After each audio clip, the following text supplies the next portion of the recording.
laissez-moi vous conter dans ce nouvel épisode de Backdoor. On souhaite d'ailleurs une bonne année parce que normalement, même si on enregistre ça avant, ça devrait sortir courant janvier. Donc bonne année à tout le monde. Bonne année 2024, l'année Kobe Bryant. Exactement, l'année Kobe Bryant, l'année des Jeux Olympiques, où on espère une belle performance française. Tout ça. Oui, on y sera d'ailleurs au JO. C'est vrai. Ça va être... D'ailleurs, il faudrait qu'on se bouge le cul pour trouver un logement, mais ce n'est pas le sujet du jour. Exactement, ça va être exceptionnel. On espère voir Victor. Alors, exactement, on espère voir Victor. On commence et laissez-moi vous conter l'histoire d'une période qui a mis à rude épreuve le monde, les USA, la NBA, les individus qui composent la NBA, et dont le grand sauveur, c'est Mickey Mouse. Vous l'avez compris, aujourd'hui, on parle de la bulle NBA. Pour faire très simple, et pour ceux qui n'auraient pas suivi ce qui s'est passé dans le monde en 2020, et j'en doute, nous avons, fin novembre 2019, une petite maladie qui fait son apparition du côté de la Chine. Cette maladie, on ne sait pas trop ce que c'est, mais on sait qu'elle est respiratoire, et l'OMS, elle la surveille globalement d'un coin de l'œil. Nous, pangolin, en France, nous sommes jeunes, nous sommes insolents. Dis-moi, Bat. Ce foutu pangolin. Peut-être un pangolin. En vrai, je ne sais pas, et je ne suis pas là pour parler de ça, j'en ai un peu rien à foutre, on va juste résumer la situation. Ok. Je disais, nous sommes jeunes, nous sommes insolents, et nous vivons notre meilleure vie. Insouciant plutôt qu'insolent quand même. Oui, nous sommes insouciants, mais nous sommes insolents quand même. Pas tous. Je préfère dire. Quand même, soyons... Eh bien, moi, je le suis. Quoi qu'il en soit, la vie suit à peu près son cours, l'épidémie augmente petit à petit, jusqu'au 11 mars 2020, puisque le 11 mars 2020, l'Organisation mondiale de la santé déclare le Covid-19 pandémie mondiale, et là, ça commence un peu à être la merde. En France, on est déjà confiné depuis 4 jours. Aux États-Unis, ils attendent du coup ce que l'OMS dit, donc le 11 mars 2020, avant de se dire tiens, il faudrait peut-être qu'on demande à nos gens d'arrêter de sortir et de se faire des bisous dans la rue. Et globalement, le monde, en fonction des États et de comment c'était touché, plus ou moins était rapidement dans l'évolution du confinement. Aux États-Unis donc, puisque les États-Unis, comme vous le savez, abritent la NBA, en tout cas j'espère que vous le savez. Alors le Canada aussi. Et le Canada aussi, effectivement. On pense à nos amis de Toronto. Ouais, merci Baptiste de penser à eux. La précision, c'est important, je serai là pour préciser. C'est très très bien. Je disais, le Covid aux USA, puisque c'est le pays qui nous intéresse dans cette situation, ça va démontrer plusieurs choses. Déjà, ça va mettre en exergue le fait qu'il y a d'énormes inégalités sociales aux États-Unis, notamment dans la question de l'accès aux soins, puisque quand ça vous coûte littéralement une jambe d'aller vous faire soigner un poumon, vous n'allez pas vous faire soigner un poumon, parce que vous n'avez pas les moyens de ne plus avoir de jambes. C'est relou pour aller travailler. Ouais, pour marcher aussi, pour à peu près exactement. 95% j'ai l'air de faire de la vie quotidienne. J'ai peut-être l'air... Vas-y, dis. Je disais c'était un peu chiant de pas avoir de jambes pour à peu près genre 95% de la vie quotidienne, mais c'est qu'une parenthèse, donc je t'en prie, continue. Courage à tous ceux qui malheureusement ont été amputés. Exactement. Quoi. Je disais, j'ai l'impression... on a peut-être l'impression que je dis ça un peu avec du second degré, mais pas du tout. C'est que c'est un sujet très compliqué. Je vais être un peu honnête. Là, on va parler de la bulle, de tout ce qui s'ensuit un peu avant. Je vais pas vous présenter mon plan. Je vais essayer de vous guider, de vous compter au fur et à mesure dedans. On va aborder beaucoup de choses, des choses très sérieuses. Et j'essaye de dire ça d'un ton léger pour que ce soit digérable et appréciable. Et pas déprimant. Je disais aussi. Donc. Pas trop déprimant non plus, effectivement, cette période a été suffisamment compliquée comme ça, déjà qu'on la réouvre. Oui. il faut traiter ça correctement et avec le bon ton. Donc je disais, une inégalité sociale dans l'accès aux soins, et surtout des États-Unis, qui sont dans un contexte et un climat socio-politique qui va se tendre et qui est déjà un peu assez tendu, puisqu'à cette époque, nous sommes à moins d'1 an des prochaines élections. Donc c'est la fin du mandat de Donald Trump, qui aux États-Unis et au travers du monde globalement a été un président qu'on qualifiera de clivant, pour ne pas exprimer nos avis politiques. Donc c'est tendu, puisque c'est les élections. Oui, dis-moi. Je disais juste bien joué sur le terme clivant, c'est fort. Merci. Et dans ce climat donc où sanitairement c'est compliqué, où politiquement et socialement c'est compliqué, nous avons 2 événements qui vont se dérouler à quelques mois d'intervalle alors que nous sommes avant et en pleine pandémie. Tout simplement, déjà en mars 2020, nous avons le meurtre de Breonna Taylor qui survient exactement... Alors, j'ai pas la date exacte, j'ai mis mars 2020, ma faute. Mais il me semble que c'est le 12 mars 2020, si je dis pas de bêtises. Continue, je vais regarder ça. Qu'elle est tuée dans son appartement. Alors, je ne vais pas rentrer dans les détails de l'affaire.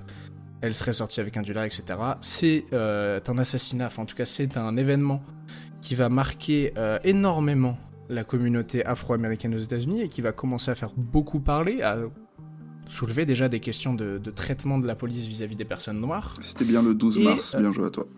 C'est bien le 12 mars, merci. Ouais. Et dans ce climat donc déjà qui est un peu tendu, donc on vient d'ajouter à la crise sanitaire et au climat sociopolitique un premier meurtre d'une personne noire, nous avons en mai 2020 George Floyd qui est tué dans une vidéo que je pense vous avez tous vue. Oui.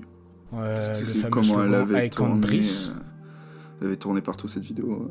C'est ça, le fameux I Can't Breathe.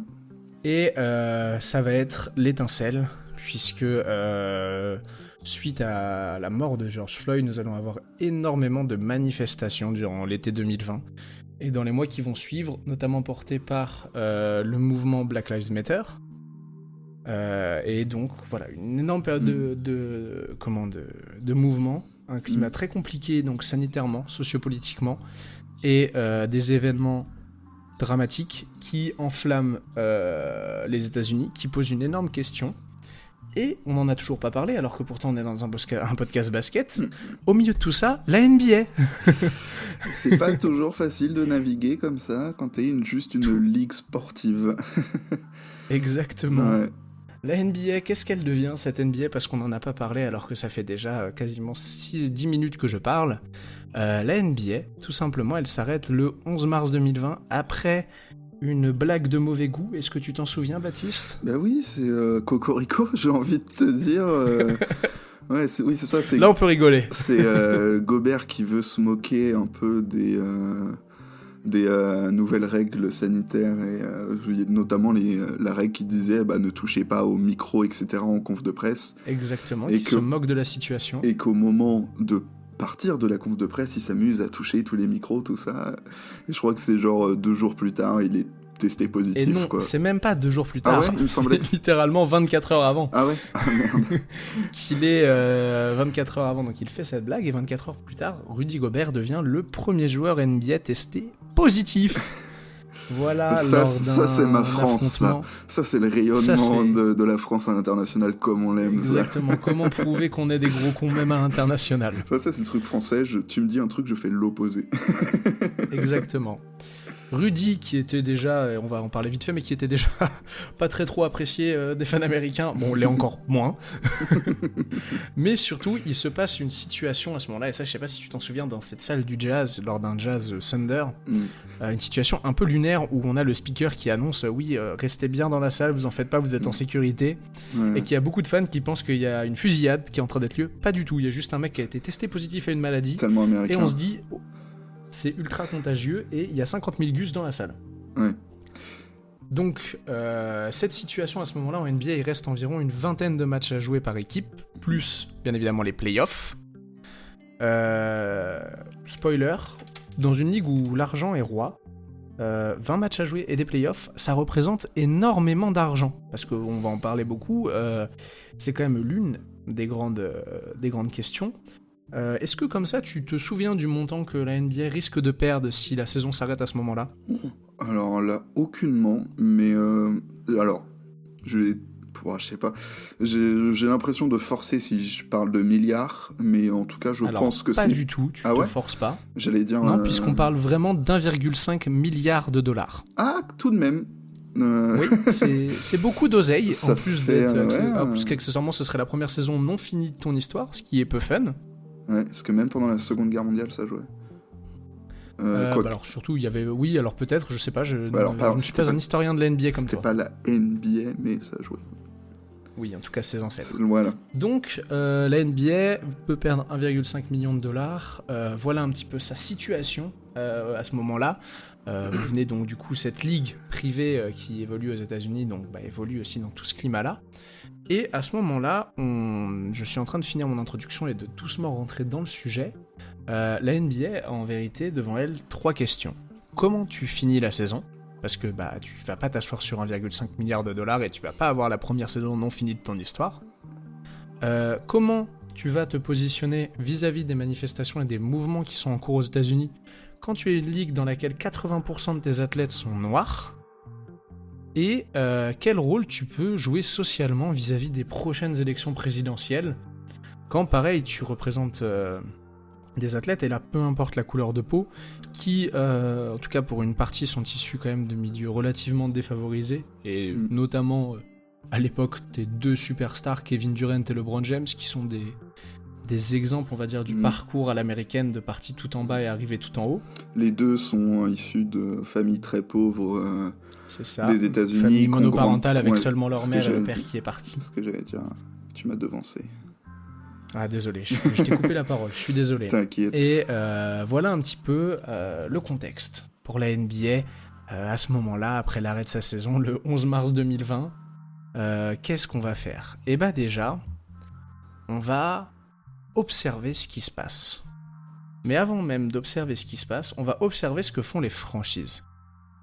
Est-ce que tu te souviens, parce que on en a parlé un petit peu en France, mais moi je l'ai vu très rapidement passer, je l'ai surtout redécouvert à ce moment-là, des franchises qui décident de payer les salariés malgré l'arrêt.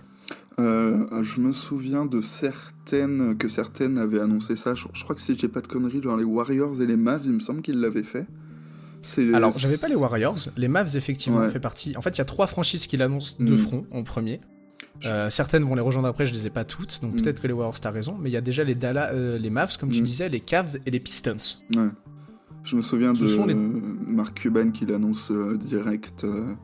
Je crois que c'est qui annonce, c'est... Alors qu'en plus, je crois que Mark Cuban, il annonce vraiment, pour un petit peu le contexte, le match, en fait, pendant que la saison s'arrête à cause du Jazz, les Mavs sont en train de jouer. Donc il annonce vraiment à la fin du match. Ah oui, ouais, c'est vraiment instant. Ouais, genre il annonce vraiment instant, Mark Cuban, pour le coup. Okay. Donc voilà un petit peu pour parler des personnes dans les salles, comment ça se passe, en tout cas pour certaines. J'ai pas été faire la liste de toutes, je m'en excuse. Mais après donc avoir vu ce que font les équipes, on va voir ce que fait la NBA. Et je sais pas si tu te souviens de cette période, mais moi un petit peu. Alors déjà il y a la sortie de The Last Dance. Oui. À ce moment-là. Ça, ouais. Et surtout la NBA elle va temporiser et observer, on est d'accord, pendant les premiers mois. Ouais. Voir un petit peu ce qui se passe, voir un petit peu comment sur le plan sanitaire les choses évoluent. Et du coup, comme à l'époque ça débarre en mars, avril, on n'a pas beaucoup de news, mais on n'a pas beaucoup de news avant la fin du mois de mai, puisque après 3 mois de pandémie, la NBA va réunir les dirigeants des 30 franchises et effectuer un vote pour savoir si les dirigeants sont OK pour que la saison reprenne, avec bien évidemment toute la perte de recettes que ça peut engendrer pour les franchises, pour la NBA, pour les joueurs, etc. Et puis surtout pour le risque que c'est de reprendre d'un point de vue sanitaire. Le risque que c'est de reprendre dans cette situation, t'as totalement raison. On savait pas trop où ça allait à l'époque, quoi. Ils naviguaient un peu à vue aussi, quand même. Oui, vraiment. C'est pour ça qu'il y a une phase d'observation de 3 mois, comme je disais. Et il y a un vote. Ce vote va être favorable au score de 29-1. Petite question, est-ce que tu sais qui est la franchise qui a voté pour que la NBA ne reprenne pas ? J'en ai aucune idée, je savais même pas qu'il y en avait un seul contre, donc vraiment non, j'en ai aucune idée. Mais c'est les Portland Trail Blazers. Ok. La franchise de Portland qui vote contre. Alors, pourquoi, on ne sait pas. C'est assez rigolo quand on connaît la suite de ce qui s'est passé dans la bulle, mais on va pas spoiler. Ils ont jamais donné de raison particulière J'ai pas trouvé de raison et j'ai pas été la chercher. J'ai regardé des vidéos de fans de Portland qui disent vraiment que, en fait, le discours à l'époque côté Portland, il est plus sanitaire, de dire qu'ils se voient mal reprendre dans le contexte sanitaire. Mais voilà, en tout cas, d'un point de vue basketball à l'époque, ça ne faisait pas trop de sens quand on était Portland. Mais d'un point de vue sanitaire, ça en faisait un peu plus. Bien sûr. Comme après toute réunion avec les dirigeants, la NBA doit se réunir avec la NBPA. La NBPA, c'est quoi ? Tu peux l'expliquer? C'est le syndicat des joueurs, Exactement. C'est National Basketball Players Association, si je dis pas de bêtises, Très bien, l'acronyme. tu es quelqu'un de renseigné sur le sujet. Quelqu'un de bien renseigné. Dont le président est Chris Paul. Exactement. Alors ça ne l'est plus, ça l'était à l'époque, mais ça ne Ouais, l'est c'est plus. ce que j'allais dire, je sais plus s'il l'est encore aujourd'hui. Non, maintenant il me semble, si je dis pas de bêtises, que le président, c'est... je crois que c'est Michael Bridges, mais je suis pas sûr. Ok. Il me semble que c'est lui. Ok. Et du coup, la NBPA, qui, du coup, un syndicat qui a pour mission de de défendre les joueurs et leurs intérêts auprès de la ligue, etc., comme le ferait la CGT chez nous, quoi, tout simplement. C'est très très bien résumé. Alors je disais des bêtises, actuellement c'est CJ McCollum, le président. Et le directeur exécutif en intérim, c'est André Iguodala. Ok. Il joue même plus. Voilà. Et non, mais après, ça n'empêche pas, je pense, d'avoir encore des fonctions. Je cherchais parce qu'à l'époque, j'ai vu que c'était une femme, une avocate, c'est Madame Richards, mais je n'ai plus son nom de famille, malheureusement. J'ai plus son prénom, j'ai noté que son nom de famille. Ok. Tant pis, c'est pas grave, je retrouverai pas. Donc, à l'époque, en tout cas, la syndicate Madame Richards qui vote pour les joueurs et qui est d'accord pour pour suivre en fait le plan que va élaborer la NBA. La NBA se donne 12 jours, la NBA va prendre 12 jours, et après 12 jours, la NBA va sortir un protocole, mon gars. Le protocole du seigneur et de la seigneurie, comme on dirait. Voilà le protocole médical qui va être utilisé, et les différentes phases qui le composent pour assurer la santé et la sécurité des acteurs de la bulle. Nous aurons des tests réguliers, ce qui est jusque-là logique.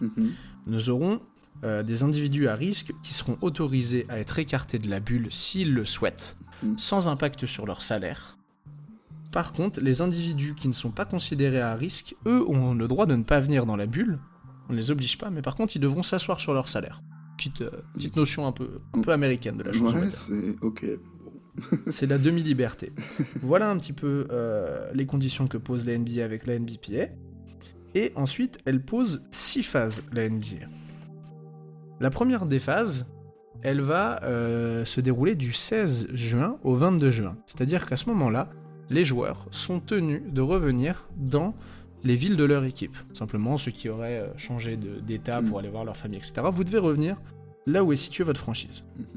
Du 23 juin au 30 juin, on va effectuer une batterie de tests, et uniquement une batterie de tests. C'est-à-dire que les joueurs sont en isolement dans des chambres d'hôtel, il y a des gens qui viennent les tester, et c'est tout. Wow. Vous ne sortez pas, vous n'avez rien le droit de faire. Wow. J'espère que t'as amené des bouquins, parce que tu vas te faire chier, mon pote. Exactement, et c'est là où on va se rendre compte que la bulle a commencé très tôt pour les joueurs, puisque finalement, du 16 au 22, à partir du moment où vous arrivez, vous êtes considéré comme comme étant obligé d'être confiné. Donc vous n'êtes plus en contact avec vos proches directs, et vous êtes isolé du reste du monde, vous n'êtes même pas encore avec vos coéquipiers ou vos coachs. Du 1er juillet au 11 juillet, vous avez le droit d'effectuer des entraînements individuels, mais il n'y a aucun entraînement de groupe qui est autorisé. Et de ce que je lisais, entraînement individuel, ça veut dire vous êtes tout seul, vous avez un coach. Ok. C'est tout. Ouais, tu fais des shooters. Il n'y a pas ton deuxième entraîneur, ton prépa physio, c'est tu choisis qui t'emmène, mais il y a une seule personne. Ensuite, du 7 au 21 juillet, les équipes seront tenues de voyager dans le lieu choisi à cet effet pour finir la saison régulière. On va faire une petite pause dans avant cette quatrième, entre cette quatrième et cinquième phase, quatrième et cinquième phase. Tu vas y arriver. Je vais y arriver, ouais. Pour parler du lieu, c'est Mickey qui va accueillir la NBA à Disney World à Orlando, parce que Orlando a tout simplement à ce moment-là, Disney World à ce moment-là, toutes les infrastructures pour pouvoir le faire, que ce soit les hôtels, que ce soit le système de tracking avec les passes, ou les salles, puisqu'elle dispose de 3 salles, le parc Disney World, on va dire, donc c'est la HP Fieldhouse, le Visa Athletic Center, et le Advent Health Arena. Très drôle d'avoir une salle sponsorisée par un truc de santé quand c'est en pleine crise sanitaire. Beaucoup de com. Beaucoup de com, pas forcément voulu, mais beaucoup de com finalement. Ouais. Je disais donc, les équipes voyagent désormais jusqu'à Disneyland, sauf pour les joueurs positifs, bien évidemment, qui doivent attendre d'être déclarés clear avant de pouvoir rejoindre le reste de leurs coéquipiers. La 5e phase, ensuite, du 22 juillet au 29 juillet, scrimmage entre les équipes qui sont au sein du même hôtel, parce que les équipes, en gros, il y a 3 hôtels, pareil, il y a 3 salles, 3 hôtels à peu près. Vous allez avoir, que je dise pas de bêtises, 8 et 8, c'est 22 équipes qui sont invitées dans la bulle. Vous faites 22 divisé par 3, je crois que ça fait à peu près 7 équipes par hôtel environ. Il y avait peut-être plus d'hôtels, ça fait beaucoup cette équipe, mais j'ai pas été regarder le nombre d'hôtels, vous m'excuserez. Et la dernière phase, c'est la phase d'évacuation, j'en parle vite fait sans spoiler, mais en gros, quand vous êtes éliminé et que vous n'avez plus rien à jouer dans la bulle, vous passez un dernier test et vous vous cassez de chez Mickey. Bien dit. Voilà un petit peu pour les phases, dis-moi. Non, je disais juste bien dit, vous vous cassez de chez Mickey. C'est littéralement ça, tu te casses de chez Mickey. Et tu n'emportes pas Minnie si possible. Ni Dingo d'ailleurs. Premier match de reprise de la NBA. Le 30 juillet. Le 30 juillet, tout simplement. Avec un Jazz Pels et un Clippers Lakers. Est-ce qu'il n'y avait pas des matchs de pré-saison, entre guillemets, avant ? Si, il y a eu les 3 scrimmages du 22 au 29. Okay. Chaque équipe a joué 3 matchs pour pouvoir reprendre le rythme. On en parlera un petit peu plus tard. Okay. Les matchs de reprise, on va juste parler vite fait du Jazz Pels et du Clippers Lakers, mais on va vraiment pas du tout rentrer dans le jeu dans ce podcast. Seul truc que je dirais, le premier panier de reprise de la NBA a été marqué par Rudy Gobert, l'homme qui l'a arrêté. Et je bois un coup sur ça. Magnifique. La rédemption, finalement. Exactement. Franchement, je pense que c'était fait exprès. Je veux pas croire que c'était pas fait exprès. De toute façon, on sait tous que la NBA est scriptée, donc... Exactement. Si vous ne le savez pas, vous êtes un newbie, un rookie. Voilà donc ce qui répond à la première question. Comment on finit la saison ? La NBA y a répondu. Maintenant, il y a la deuxième question. Comment on se positionne vis-à-vis des manifestations ? Parce que je ne l'ai pas abordé, mais ça a été un gros point, puisque si vous êtes un peu bon en timeline, George Floyd se fait assassiner Alors, pareil, je vais pas dire de bêtises, je vais pas noter la date exacte, mais je crois que c'est le 25 mai 2020. En tout cas, c'est fin mai 2020, ça j'en suis sûr. La NBA n'a pas encore repris. Les joueurs, on les a aperçus dans les manifs pour plusieurs, et c'est normal, parce que, comme je disais, 80% de la ligue est noire ou issue de la communauté afro-américaine, donc c'est leur communauté qui est touchée, donc c'est leur mouvement aussi. Beaucoup de joueurs ont légitimement peur qu'en partant dans la bulle, leur voix soit étouffée, parce qu'ils sont conscients des plateformes que c'est pour beaucoup de gens. Surtout que la NBA a un peu un passif avec, disons, les expressions politiques, et de manière générale, les ligues sportives américaines ont un peu un passif là-dessus, quoi. On demandera... Je suis assez d'accord, et effectivement, surtout la NBA pour le coup. On demandera par exemple aussi à Colin Kaepernick en NFL. Oui, alors ça c'est un mauvais exemple, puisque c'est la preuve que la NFL est une ligue de gros cons.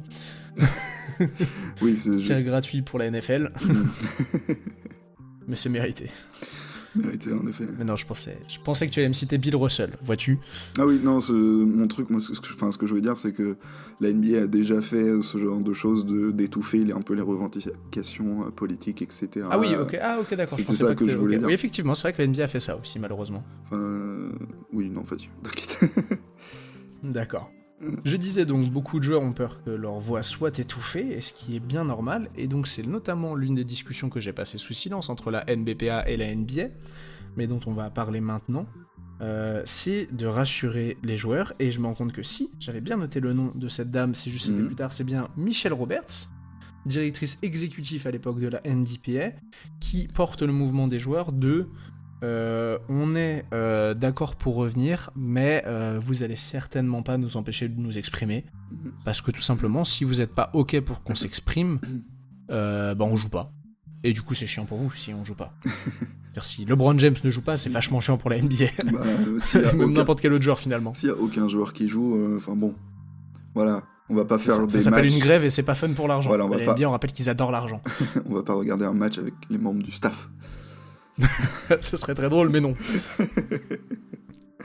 Donc je disais, parce qu'à l'époque, nous on en entend parler, enfin moi je sais que je vois une news passer comme quoi les joueurs vont avoir le droit de parler des trucs, mais on sait pas exactement ce qui se passe. Et moi je prends conscience, en tout cas je trouve qu'on prend conscience de ce qui va se passer dès l'arrivée de la première équipe dans la bulle. La première équipe qui arrive dans la bulle, ce sont les Toronto Raptors, champions l'année d'avant, qui arrivent avec un car floqué Black Lives Matter, avec des vêtements, casquettes, masques, floqué Black Lives Matter. Et donc ça c'est la première introduction. Et on apprend par la suite que la NBPA a négocié deux choses.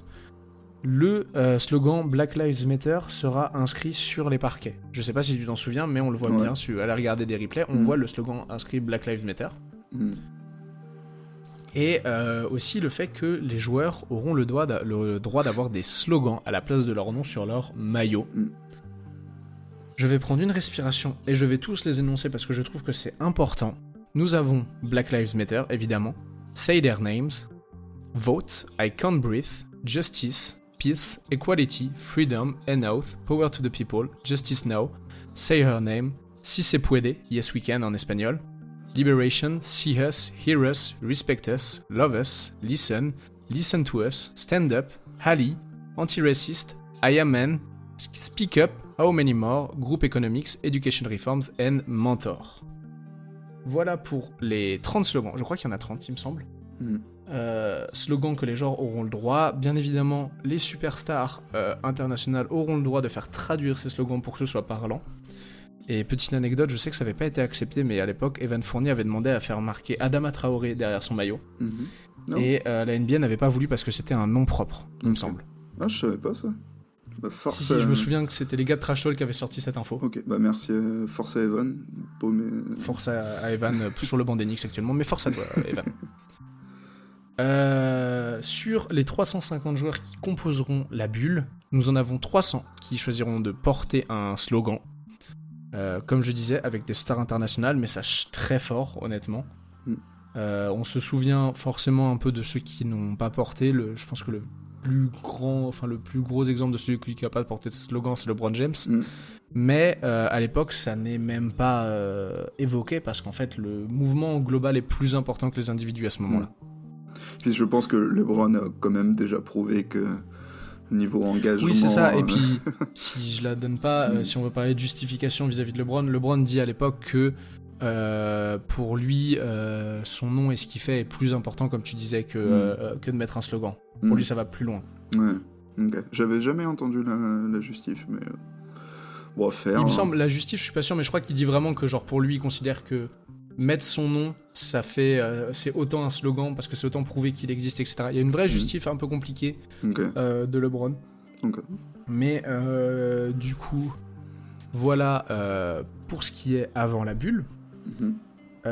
On va continuer toujours dans cet esprit de manifestation, de revendication, sans parler directement du jeu. On avance un petit peu plus, on arrive à la mi-août avec un autre événement dramatique, le 26 août 2020, et je sais pas si tu t'en souviens et tu vois de quoi je veux parler. Je pense que oui. Oui, c'est pas des manifs qui dégénèrent ou un truc comme ça ou... Alors, je sais pas si c'est des manifs qui dégénèrent, moi je sais que Jacob Blake est tué, encore une fois, dans le Wisconsin, par des policiers. Oui, si, je me souviens maintenant. Dis-moi. Non, je disais juste oui, ça y est, ça me revient, toute cette histoire de ce que tu vas dire après, j'imagine, donc c'est pour ça j'en dis pas trop plus. C'est ça. On s'amènera à une grève, on se souvient de la grève parce que c'est très marquant. 3 jours de grève générale, grève qui sera instigée par les Bucks, puisque ça vient du Wisconsin et que c'est chez eux et que donc c'est les premiers à faire quelque chose, alors que c'est à ce moment-là, la NBA est en play-off. Les Bucks sont à quelques minutes de disputer un match de play-off contre l'Orlando Magic. Je crois que c'est le 2e match ou le 3e match, si je dis pas de bêtises. Et on voit les joueurs des Bucks devant le vestiaire qui ne sortent pas et qui veulent pas sortir. Je me souviens de l'image de George Hill. Et de mémoire, c'est George Hill qui prend la parole. Et alors, tu as une très bonne mémoire. Si je me souviens vraiment bien, mais je suis pas sûr à 100%. Je crois que c'est Sterling Brown qui faisait le banc. Oui, tu te souviens vraiment très très bien. Ce sont ces deux individus-là. Sterling Brown était très à fond là, sur ce mouvement de grève-là, parce qu'il est originaire de la même ville où a eu lieu l'assassinat, du coup, si je me souviens bien. C'est ça. Oh. C'est ça, si je dis pas de bêtises, je vais te retrouver la ville. Kenosha, non?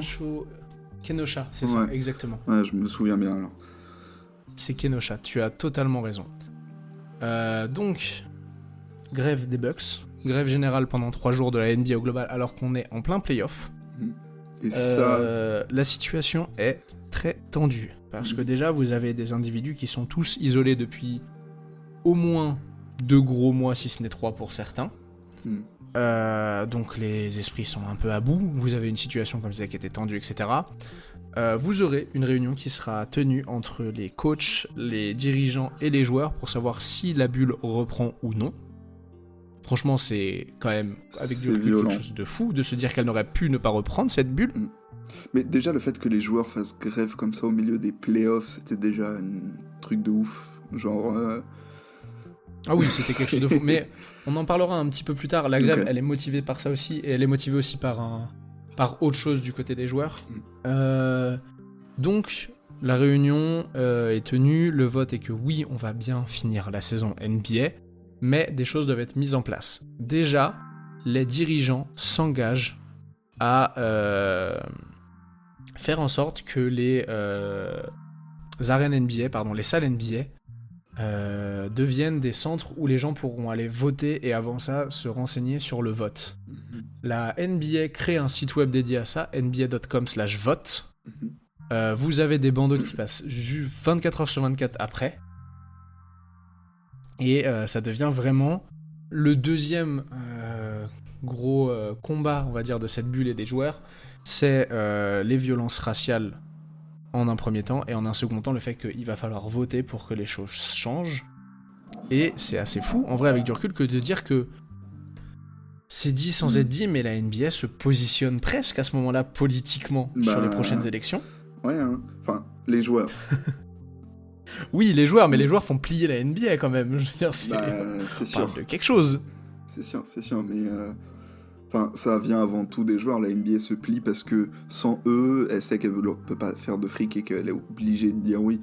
Mais ouais, c'est un truc de ouf quand même que une si grosse boîte prenne des positions politiques si marquées. C'est vrai. Et on parlait des autres ligues. Contrairement aux autres ligues, c'est quelque chose de fou. Hein, parce qu'il y a beaucoup de ligues où ça n'a pas été le cas et ça ne serait pas le cas. Hein. Par exemple, la NFL. Colin Kaepernick qui s'agenouille pendant l'hymne américain, il se fait blacklister d'une violence. Exactement. La NBA a beaucoup de comportements encore racistes en son sein et on va le voir. Mais elle est des 3 ligues majeures la plus enclin à essayer de changer, on va dire. Et peut-être aussi parce que c'est celle, je crois, qui compte le plus d'athlètes afro-américains. Donc voilà le deuxième gros combat de cette bulle, après les violences raciales, le vote. Et honnêtement, après, la bulle va se dérouler plutôt bien. On parlera massivement basket, on parlera d'autres sujets, un sujet qu'on abordera en dernier point. Mais le basket va reprendre sa place, bien évidemment porté par tous ces messages. Et tout le monde, globalement, espère que les mouvements et les messages portés pendant la bulle perdureront après l'arrêt de cette dernière. Et je vais finir cette partie avant de faire un petit bilan financier sur la bulle et d'aborder notre deuxième partie sur une citation de LeBron James quand il reçoit son MVP des finales, enfin après le MVP des finales quand il est en conférence de presse.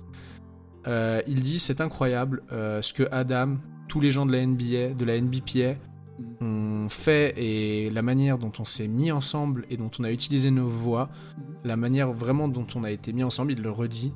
Vous entendez souvent Golden State utiliser l'expression strength in number, donc on est meilleur en groupe, je sais pas comment tu pourrais traduire ça. Ouais, c'est ça, la force du groupe en gros. Ouais, exactement, la force du nombre. Et c'est exactement ce que nous avons vu ici. Je vous laisserai aller la voir en original si ma traduction ne vous satisfait pas, mais le mouvement le message il est beau, le message qui est porté par LeBron, par le plus grand joueur de ta ligue. Et de tous les temps. Pardon ? Et de tous les temps. Et de tous les temps, exactement. Et LeBron, qui comme d'habitude suit souvent les actes aux paroles, d'ailleurs créera après la bulle le More Than a Vote programme. Pour ceux qui connaissent, son slogan c'est More Than an Athlete. Et donc il crée le More Than a Vote programme où il va aider les gens à prendre conscience de ce que c'est le vote, comment ça fonctionne, etc. On va continuer de finir sur ces 3 questions avant d'attaquer plus le côté du jeu par le bilan financier de cette bulle. En fait, là, on a abordé beaucoup d'aspects, pas en rapport avec le basket, mais tous les aspects autour de cette bulle. On a vu comment la NBA a repris, on a vu comment la NBA s'est positionnée par rapport aux manifestations et aux violences raciales, et enfin comment la NBA s'est positionnée par rapport à la situation sociopolitique du pays. Mais en vrai, la NBA, elle s'y retrouve plutôt pas mal à ce moment-là financièrement, puisqu'elle a investi 180 millions de dollars pour que cette bulle ait lieu. Elle estimait, si ça ne reprenait pas, 1,5 milliard de pertes.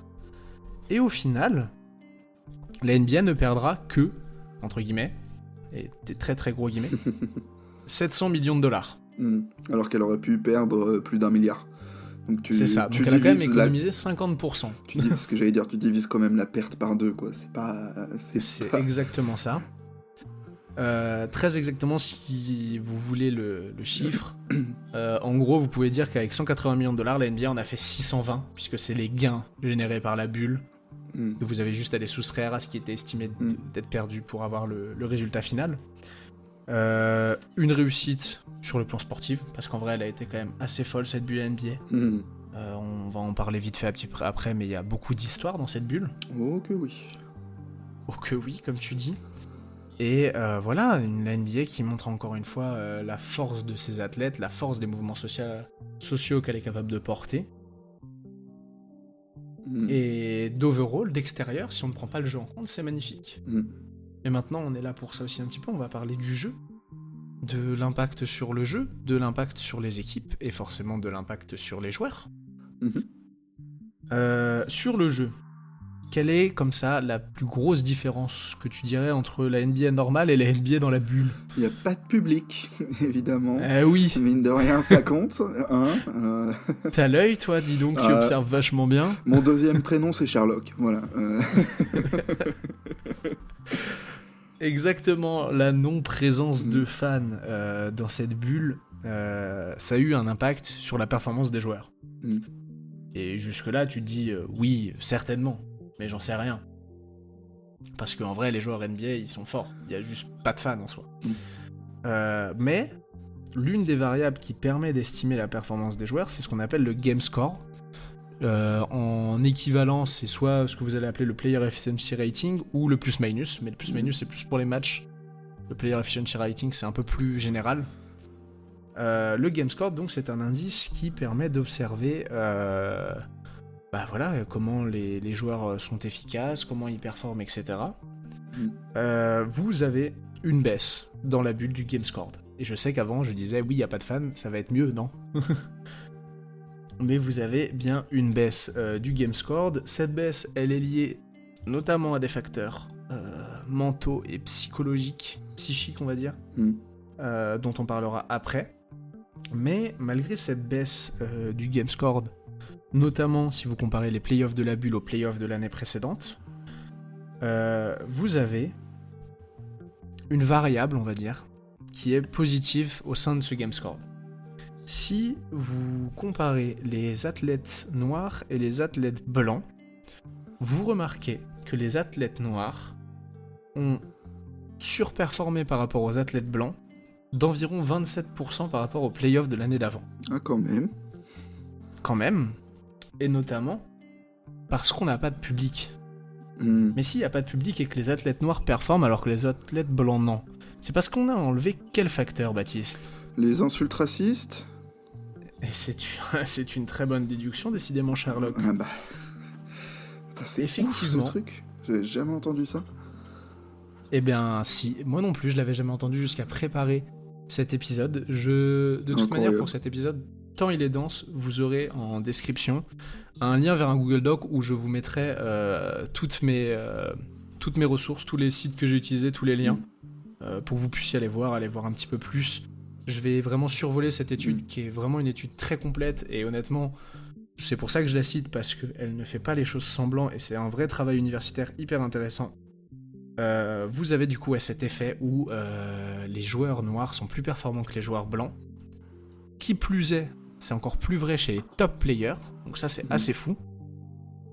Et surprenant ou non, dans les États et les salles connus pour des actes d'incivilité et de racisme, les performances sont vraiment bien meilleures qu'avant. Ça va dans le même sens, mais je vise personne à part les fans de Boston et d'Utah notamment. J'ai pas osé le dire. Si.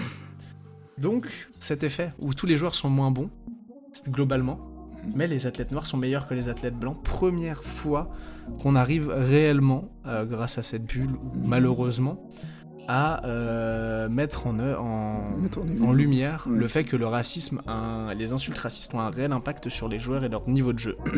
Donc la NBA, petit conseil si je peux me permettre, on supprime tout ce qui est racisme, on a des meilleurs matchs et on génère encore plus d'argent. Je pose ça là, hop, c'est posé. Bien, oui, c'est une belle recommandation que tu fais là, Raphaël. C'est une belle recommandation, je pense, de supprimer le racisme. L'étude portait sur les joueurs, mais qu'est-ce qu'il en est des arbitres ? Je regarde toujours du point de vue des insultes racistes. Peu de différence dans le nombre de coups de sifflet globalement et dans la manière dont sifflent les arbitres. Si vous comparez pareil extérieur, enfin home court, extérieur, etc. Mais on peut estimer quand même, je pense sans trop se tromper, que pour tous les arbitres afro-américains de NBA, ça a quand même été pareil. Un certain plaisir, mais non, parce que ça devrait être normal. Oui. Une décompression, on va dire, qu'il n'y ait pas ces insultes racistes. Voilà un petit peu pour l'absence de fans. La bulle, elle supprime aussi autre chose. Est-ce que tu en as une idée, Bat ? Supprime. Ouais, il y a quelque chose qui est quotidien de la NBA qui d'un coup ne l'est plus du tout avec la bulle. Ah bah genre les déplacements, tout ça. Exactement, Okay. Tu es très malin. Les déplacements, le jet lag.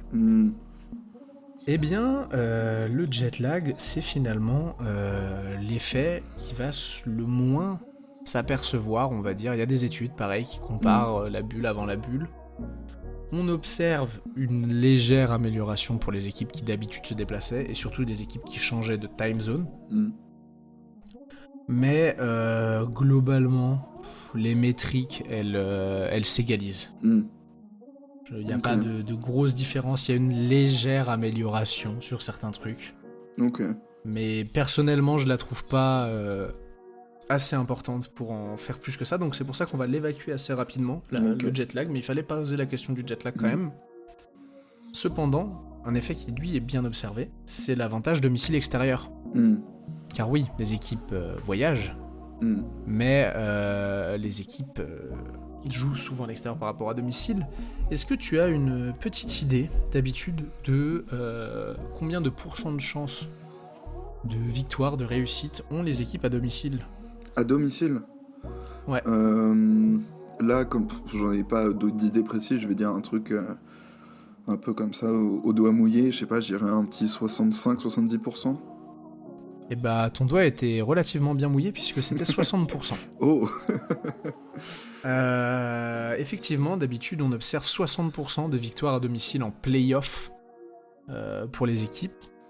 Là, dans la bulle, et si on compare par exemple aux 10 années précédentes, on voit une métrique en fonction des années et des play-offs. Il y a des fois où ça monte à 70% de victoires, il y a des fois où ça descend à 55%, mais ça ne passe jamais la barre des 55%.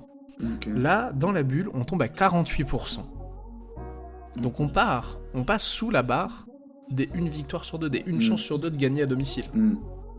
Donc finalement, est-ce qu'à ce moment-là, il y a un effet domicile ? Oui. Bah du coup non, puisque tu n'as plus d'avantage à gagner à domicile. Non, je vais dire oui, il y a un vrai avantage à jouer avec devant ton public, c'était ça. Ah oui, ok, d'accord. C'est mal compris. T'inquiète. Mais du coup, voilà, première fois en 10 ans que la métrique, elle passe sous la barre des 50%, donc 48% comme on disait. Et en fait, ça va s'observer par des choses assez particulières, genre... C'est même pas sur l'équipe à l'extérieur qu'on voit le plus de changements. Mm. Globalement, ça bouge très peu, les métriques sont relativement similaires. Mais sur les équipes à domicile, on voit que les équipes à domicile marquent moins de points, et par extension que les équipes à l'extérieur en marquent un petit peu plus. Mhm. C'est vraiment le deux trucs. Mais les métriques comment... Attendez, pas différent. Hein. Pardon, je me suis perdu dans mes notes. T'inquiète, prends ton temps. Je pas disais, pressé. les métriques à domicile changent, les points notamment diminuent, les points marqués par les équipes à domicile diminuent, les points marqués par les équipes à l'extérieur augmentent, et la métrique des lancers aussi qui change. Les équipes à domicile tirent moins de lancers qu'avant, c'est très faible, mais pareil, les équipes à l'extérieur augmentent le nombre de lancers qu'elles tirent. Donc, finalement, on a une vraie égalisation. Bah, y a on a un vrai effet avantage domicile-extérieur qui est supprimé. Ouais, t'as le fameux home court calls, que t'as l'influence du public sur les arbitres, mine de rien, ça existe. Et bah c'est ça en fait, on va ouvrir un mini débat là avant que je finisse ma partie. Enfin la première sous-partie on va dire. En vrai, comme je disais tout à l'heure, sur les métriques des arbitres, on observe que les arbitres ne sifflent pas moins. Et pas forcément différemment. Mais pour autant, on observe quand même un changement du point de vue des stats des équipes, points marqués, nombre de lancers francs tentés, etc. Et du coup, on peut, je pense, légitimement dire que les arbitres ont certainement fait de meilleurs choix. Et je fais appel à tes souvenirs de fan et tes souvenirs personnels. L'arbitrage dans cette bulle, je me souviens pas qu'on en ait autant parlé qu'avant. Bah... Je t'avoue que j'ai pas le souvenir de matchs comme ça, alors que tu me demandes des playoffs chaque année, je vais me souvenir de calls un peu particuliers. Oui, c'est vrai que cette année-là, pas trop. Bah, moi non plus du tout. Là, comme ça, vraiment pas. C'est vraiment du souvenir de fan, tu vois. Ouais. Et généralement, c'est le signe d'un bon arbitrage. Tu vois, Oui, généralement, quand tu ne vois pas l'arbitre, c'est que l'arbitre a très bien arbitré, effectivement. Donc, ouais, c'est fou que, genre, sur cette année-là, j'ai aucun souvenir de... Ah putain, ce match-là, un tel s'est fait voler et tout. Que récemment, j'ai plein d'exemples. Hein. Genre Lakers Celtics l'année dernière. Au hasard. Ouais, mais les Lakers Celtics, c'est dans saison régulière. Mais c'était pas en playoff. Oui, je sais, mais c'est le premier exemple qui m'est venu, tu vois. Avec Pat Bev qui montre la photo à l'arbitre. Oui, exactement. L'année dernière, Pat Bev qui montre la photo, etc. Ouais. C'est vrai que c'est un bel exemple d'arbitre qui avale son sifflet face à la pression des supporters à domicile. Ouais. Voilà un petit peu pour les métriques sur le jeu. Comment le jeu a été impacté par ce déplacement dans la bulle. Qui fait le jeu ? Ce sont les équipes NBA. Mais les équipes, parlons-en des équipes au global, c'est-à-dire j'englobe le coaching staff, les kinés, les joueurs, tout ça, tous ceux qui font qu'une équipe est capable d'aller au bout ou va s'arrêter en premier tour de play-off. Reprendre pourquoi après s'être arrêté ? C'est une vraie question que je te pose. Reprendre pourquoi ? Outre les thunes, j'imagine, déjà. Ouais, c'est vrai, l'oseille, toujours très important. L'oseille, forcément la plateforme politique que ça offrait. Et ouais, ok, d'accord. Mais d'un point de vue purement jeu basket, on oublie un peu les à côté là. Et en vrai, pour le titre, pour le sport. Ouais, c'est ça. Pour le titre, effectivement. Pour le titre, finalement, comme dans chaque saison NBA. La seule différence, c'est que là, on a des équipes qui se sont pas entraînées pendant quasiment 4 mois. Je sais pas si vous avez fait du basket ou un autre sport, mais 4 mois sans entraînement, c'est beaucoup. Et alors en sport de haut niveau, c'est encore plus beaucoup. C'est clair. Donc oui, comme tu disais, le titre, certes, pour les équipes qui ont déjà un suffisamment bon bilan avant la bulle, l'objectif, c'est le titre. Mais pour les équipes qui sont pas dans la course au play-off, pourquoi on irait jouer si on joue pour rien ? Genre pour le classement de la draft ? Non, même pas, parce que les moins bonnes équipes, donc celles qui avaient les premiers choix, elles étaient pas invitées. C'est ça, les moins bonnes équipes. Tu m'as spoilé un petit peu, mais ça me fait plaisir que tu me spoiles, tu m'ouvres la porte. Je suis le portier. C'est ça, tu es le portier. Et la NBA se pose la même question, se dit mais pourquoi on va faire revenir nos équipes qui peut-être vont pas jouer les playoffs ? Et là, il y a un mec, je pense qu'il était au fond du bureau, qui arrive et qui fait hey, Adam, moi ça fait des années que j'ai une idée de fou furieux.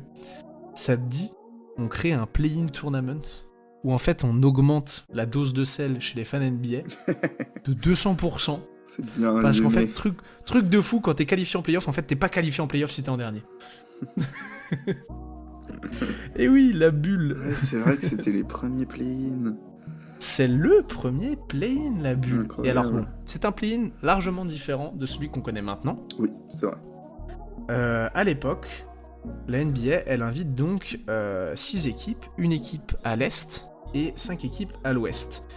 De tête, est-ce que t'es capable de les citer ou pas du tout? Attends.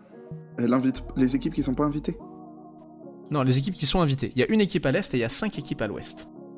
Puisqu'en fait, elle va inviter toutes les équipes qui sont à moins de 6 matchs des playoffs. Ah oui. Comme elle a prévu d'en jouer 8 de saison régulière, Oui, ok, d'accord. J'avais pas bien elle compris invite la toutes celles qui question. sont à moins de 6. Alors, à l'Est... Tu les as pas, dis-moi, je vais te les citer. À l'Est, c'est les Wizards, si je me souviens bien. Exactement. À l'Ouest, t'as les Suns. Oui, Tu dois voir, si je dis pas de bêtises, les Wolves, non? oui. Attends. T'as les Jazz, Nuggets, Fast en playoff. Ah, c'est une bonne question. Non, les Spurs, ils doivent pas être là, je pense. Eh bien si, tu as les Spurs. Ah Alors, ouais à l'époque. Ok. Ouais, les Eh autres, oui. là, ils me reviennent pas, donc vas-y, balance. Donc, à l'époque d'invités, tu as les Portland Trail Blazers. Trailblazers, pas Trailer. Trail Blazers. Mais j'aime bien dire Trail Blazers, ça me fera toujours rire. Pardon, c'est un mauvais tic de langage. Les Portland Trail Blazers, les Memphis Grizzlies, Mhm, comme tu disais, les San Antonio Spurs, les Phoenix Suns, mhm. et la 5e équipe, il s'agit de... Attendez, je suis ivre-mort, je la retrouve pas, je l'ai pas noté. Bravo. Ouais, non mais c'est super. Il doit s'agir des Pels, non, peut-être? Oui, c'est les Pelicans, pardon, Ouais. voilà, c'est ça que je me posais la question. Je me disais en plus, il y a un gros joueur, c'est les Pelicans, je suis désolé de ce trou. Je les avais bien notés, mais pas au bon endroit, je suis une merguez. Puisque, souvenez-vous, c'est la saison où la NBA est tellement fou de Zion qu'ils essayent de foutre du Zion partout. Ah, oui. Pour qu'au final, ils jouent pas de la saison.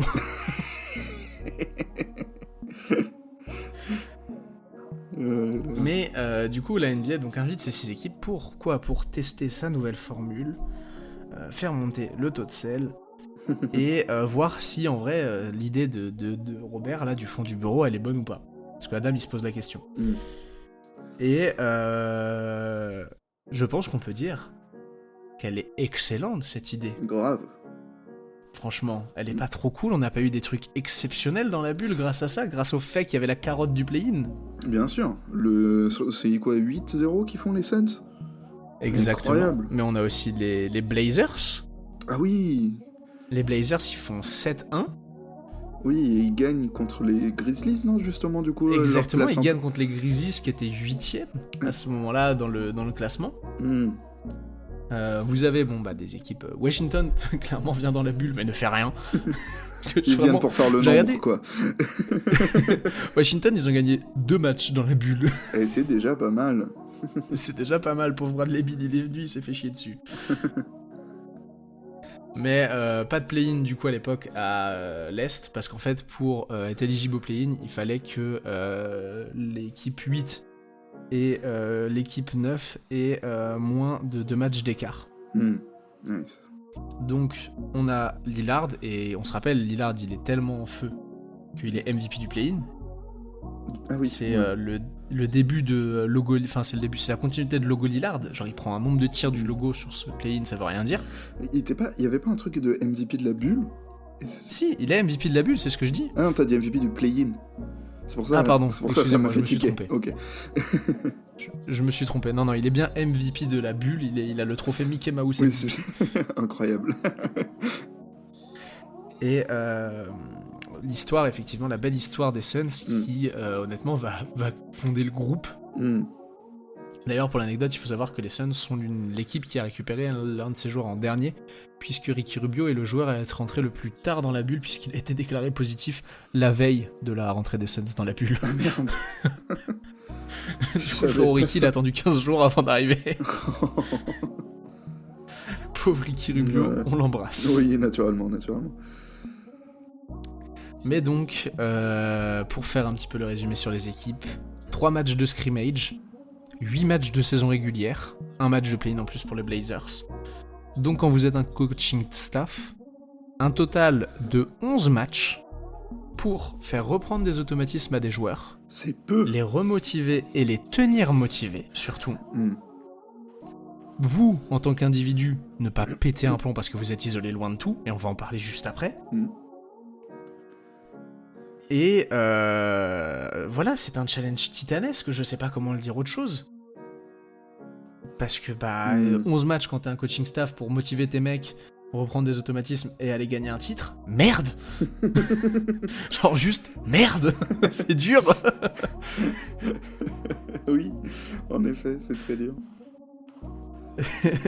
Surtout que comme je disais, il y a 4 mois, etc. C'est dur. Et je veux juste faire ce point, je vais pas beaucoup parler du coaching staff, mais juste prendre ces 10 secondes, 15, 20 secondes pour dire bravo à toutes les personnes des coaching staff, d'équipes dans la bulle. Genre, ça a dû être si dur. Ça a dû être si dur. Vous étiez loin de vos familles. Vous étiez dans les mêmes conditions que les joueurs, c'est-à-dire isolés, loin de vos proches, pardon. Et vous devez motiver des mecs et faire au mieux votre taf. Et vous, on va pas parler de vous, on va pas vous tendre un micro pour savoir comment ça va. Hein. Bon, on va entendre micro à 1, quoi. Celui qui gagne à la fin, et c'est tout. Ouais, c'est ça, et on va tendre un micro, comme tu dis, au coach de l'équipe qui gagne, c'est tout.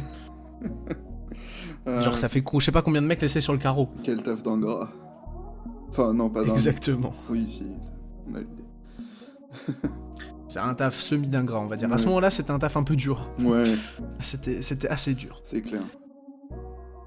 C'est une transition parfaite pour parler de l'impact de cette bulle sur les individus, donc sur les joueurs en l'occurrence.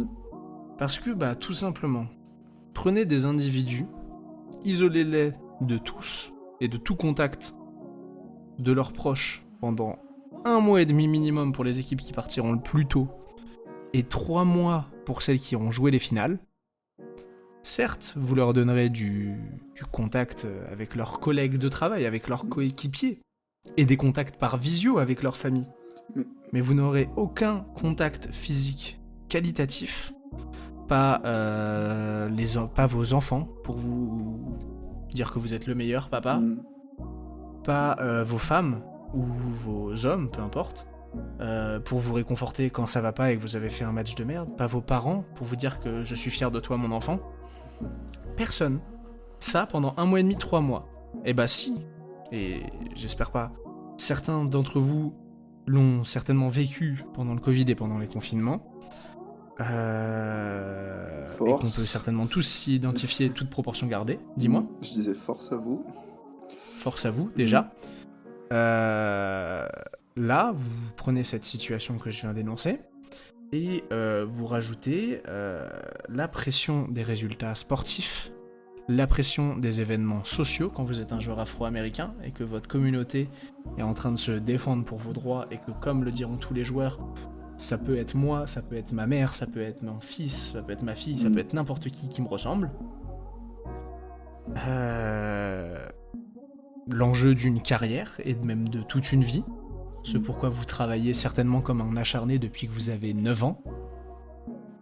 Ça fait beaucoup là, non ? Un peu, oui, on peut le dire. Je crois que c'est le terme. Oui. Parce que si la situation que je disais où vous êtes isolé de tout contact social, l'isolement social donc c'est un fléau, touche notamment les personnes les plus âgées. Si vous en avez et que vous êtes proche, allez voir vos grands-parents. Là, pendant le Covid, il a touché toutes les sphères. Là, on va s'intéresser à comment il a touché nos athlètes NBA. Ça a été dur en entrée, ça a été très dur. Bien sûr. Parce que, comme je le disais un petit peu avant, que vous soyez celui qui encadre... Je le note parce que j'aime bien cette phrase que j'écris, que vous soyez celui qui encadre le groupe ou celui qui est sur le terrain, cette montagne d'éléments, elle peut peser trop lourd et elle peut vous faire craquer.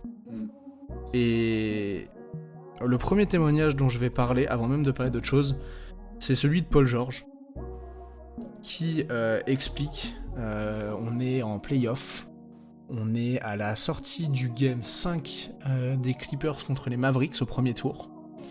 Paul George vient de faire un excellent match en play-off. Il vient de sortir, je crois, 35 points à quelque chose comme 13 sur 18 au tir avec 5 sur 10 à 3 points. Vraiment un très très bon match. Un playoff, playoff P dans le texte.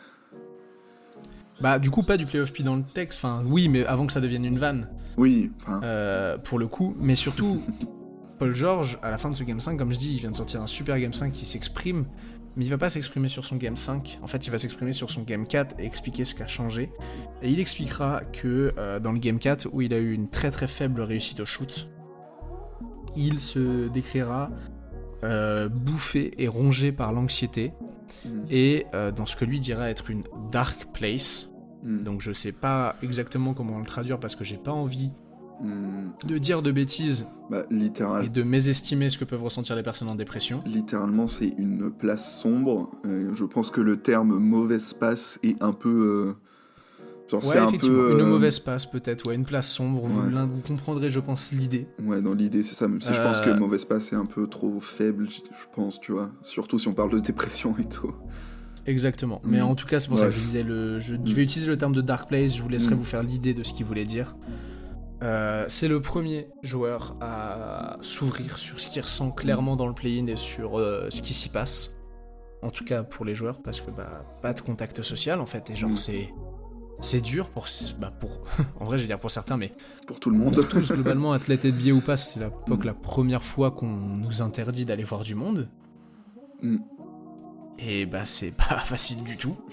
Et je vais même pas, en fait, je vais vraiment juste donner des anecdotes et pas forcément rentrer dans le détail, parce que je ne veux absolument pas essayer d'analyser ou de suranalyser ce qui a pu être dit.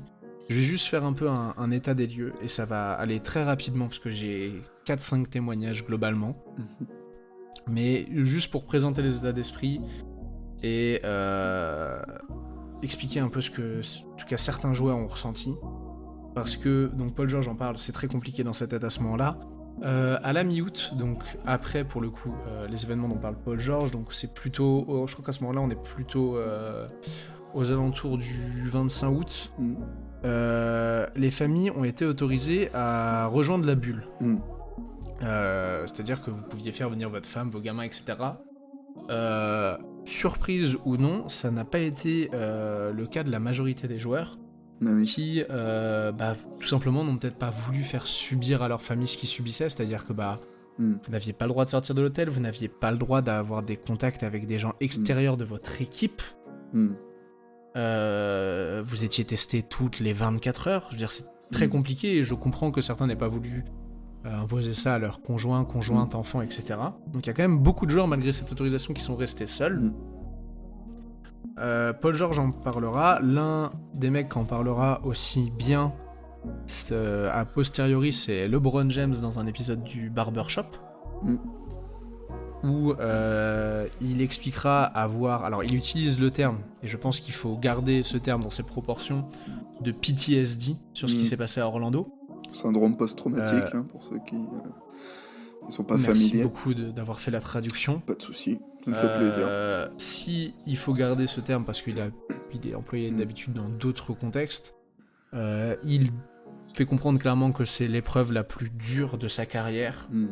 Et je vous invite à aller voir la photo de LeBron. Il me semble que c'est, et là j'ai un doute si c'est en finale de conférence ou si en finale NBA après le titre.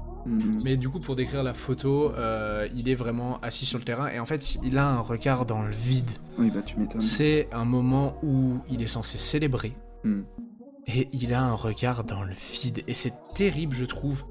Enfin cette photo je trouve est criante de vérité sur c'est sympa de gagner et tu sais qu'ils aiment tous faire ça etc. Mais ça montre la dimension humaine je trouve de nos superstars NBA, de nos joueurs NBA cette photo.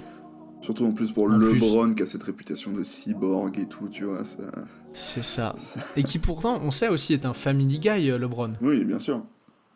En plus, genre on sait qu'il a ce truc et on sait à quel point c'est important pour lui et vraiment, moi je trouve que cette photo est assez folle, même... Alors vous avez la photo très marrante de Rajon Rondo avec son fils, mais vous sentez aussi... Alors Rajon c'est encore peut-être différent parce que Rajon avait son frère dans la bulle qui était Barber à ce moment-là. Ah oui, c'est vrai.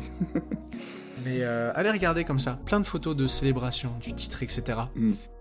Il y a des visages qui sont pas si heureux que ça. Il y a des mecs qui remportent le trophée d'une vie et qui sont heureux sur le moment, il n'y a pas de souci, il y a de l'effusion de joie, etc.